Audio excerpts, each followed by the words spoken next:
when you have a population in fear, that is when you can persuade them that pretty much anything you want to do, they should acquiesce to, as long as it's being done in the name of combating that fear.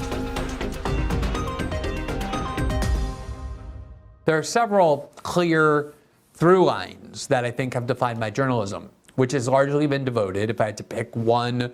kind of concept that my work has been devoted to, has been the opposition to the consolidation and the acquisition of authoritarian power on the part of the state.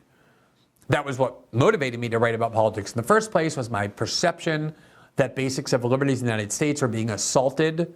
by the US government in the name of the war on terror. And so when I started deconstructing that, what I saw was that the way that that was working was that the threat of Islamic terrorism, which obviously was real, was nonetheless being wildly exaggerated, constantly drummed into people's heads, that every day you're in danger of an attack, a terrorist attack by Islamic radicals. And that put the country into fear. And when you have a population in fear, that is when you can persuade them that pretty much anything you want to do, they should acquiesce to, as long as it's being done in the name of combating that fear. And so one of the things that you have to do is convince people that that threat and that fear is being exaggerated. And if you look at the way that I've done journalism, I think one clear, consistent component has been whenever the government starts trying to make people afraid of threats,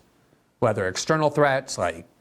the threat posed by the Iraqi government, or the threat posed by the Taliban, or the threat posed by Gaddafi in Libya, or Assad in Syria, or Putin in Russia. One of the things I try and do is bring a lot of skepticism to those claims, and to ask whether these threats are being exaggerated to put people in fear so that they accept more authoritarian power, or whether the threat is being accurately described.